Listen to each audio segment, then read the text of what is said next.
आज आपण बनवणार आहोत साबुदाणा खिचडी. साबुदाणा खिचडी बनवण्यासाठी सगळ्यात आधी अशा शेंगा भाजून घ्यायच्या. बटाटे पीस पीस करून असं शिजायला ठेवायचं. छान शिजवून घ्यायचं त्याला.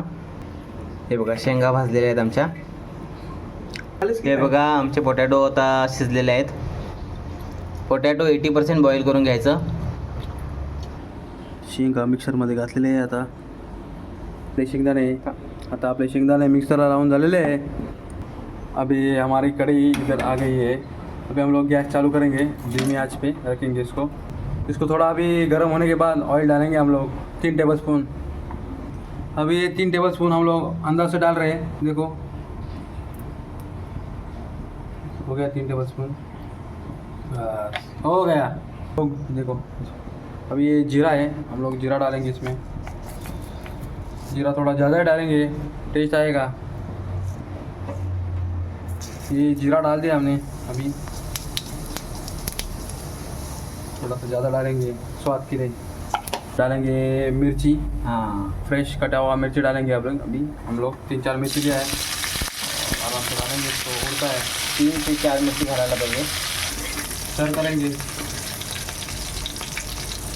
मिर्ची डाला है और अभी इसको पोटैटो 80% बॉयल हुआ पोटैटो डालेंगे. अभी थोड़ा फ्राई करने के लिए आराम से.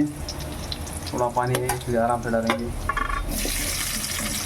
बस कट क्या थोड़ा सा ऑयल में फ्राई करेंगे अच्छे से. इसको थोड़ा लेयर होना चाहिए. ऑइलमध्ये थोडंसं असं फ्राय करून घ्यायचं बटाटा. परतून घ्या. थोड़ा स्वाद अनुसार एक नमक डालेंगे. गाइस देखो टाटा नमक है, देश का नमक, टाटा नमक. थोड़ा ज़्यादा डालेंगे इसको. बस हो गया. लेना है आपको.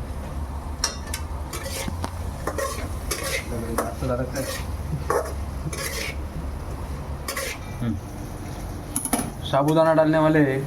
अभी ये कल भिगा हुआ साबूदाना है. अभी इसको हम लोग इसमें डाल देंगे. थोड़ा दूर से अपना वीडियो निकालो अभी आराम से. अभी इसमें हम लोग ये डालने वाले हैं धीरे धीरे.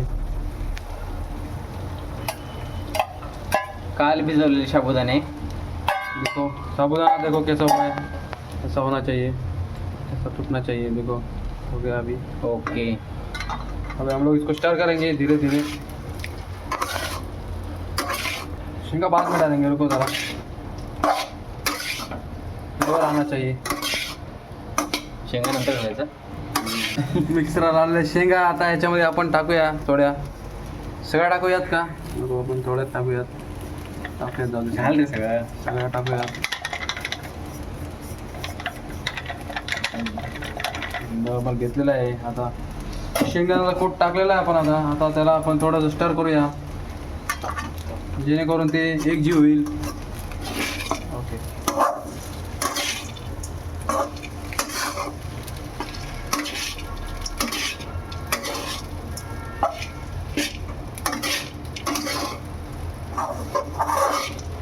बटर घालायचं का. हां उपवास आहे का. उपवासला चालते रे बटर. त्याला होते घ्यायचं आहे ना, दुधात असते ना. काल जेवणच कर ना बाबा.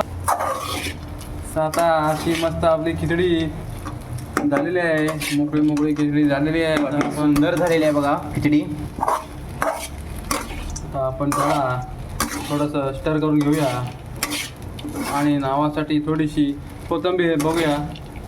प्रेक्षकांना जर वाटलं टाकूया, नाहीतर मग आपण स्किप करू शकतो. खूप सुंदर अशी खिचडी बनवली आहे आज प्रबोधने.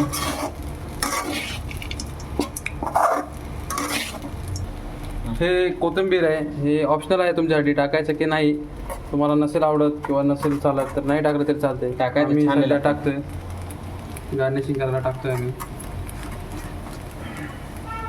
थोडंसं टाकलेलं आहे, त्यांनी जरा स्मेल असा ओके येतो. त्याला स्मेल ओके येतो. सो आता परत त्याला थोडंसं स्टर करून घ्यायचं आहे.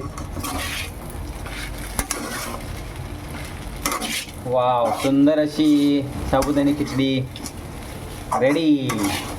सुंदर असा वास येत आहे, प्रेक्षकांना दिसावा. आणि ही चुंगुदान बघा. आणि ही साबुदाणा पहा खिचडी मित्रांनो, रेडी. पहा मित्रांनो, साबुदाणा खिचडी तुमची घरगुती अशी रेडी झालेली आहे. कमी खर्चामध्ये हॉटेलला खाण्यापेक्षा घरगुती खा. एक नंबर खिचडी बनवलेली आहे आज उपवासच्या निमित्तानं. थोडीशी परतून घ्यायला लागते मित्रांनो खिचडी. किती मिनटं परतून घ्यावं लागेल? किमान आता मंद आचेवर 2 मिनटं परतून घ्यावं लागेल. एक जीव होण्यासाठी ती जरा परतून घ्यावी लागते, नाहीतर मीठ वगैरे बरोबर एक जीव होत नाही.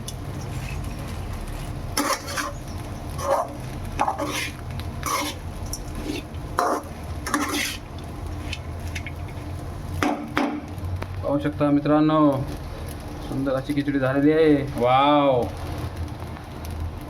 आता थोडंसं आपण मित्रांनो, आपण हे खिचडी खास एकादशी निमित्त बनवलेली आहे. प्रेक्षक लोकांनी हे बनवून याचा आस्वाद घ्यावा. मित्रांनो, आपली खिचडी रेडी झालेली आहे. आता बघा, आपण गॅस बंद करत आहे. गॅस बंद केलेला आहे आणि आता आपण सर्विंग करणार आहोत. मिळूया 1-2 मिनटामध्ये. तुम्हाला पुढचा रिकॅप दाखवतो आम्ही. हे पहा किती सुंदर असं वातावरण आहे आणि सोबत खिचडी. मित्रांनो, ही आता आपली खिचडी बघा आपण असा सर्व केलेली आहे. आता याचा आपण जरा आस्वाद घेऊया आणि प्रेक्षकांना कळूयात कशी खिचडी झालेली आहे. आता हे पहा आम्ही घेतलेलं आहे आणि थोडीशी गरम आहे. खाऊन बघूया कशी झाली प्रबोध? खिचडी मस्त झालेली आहे मित्रांनो. तर तुम्ही अशा रेसिपीसाठी आम्हाला फॉलो करा आणि खिचडीचा आस्वाद घेऊया. धन्यवाद.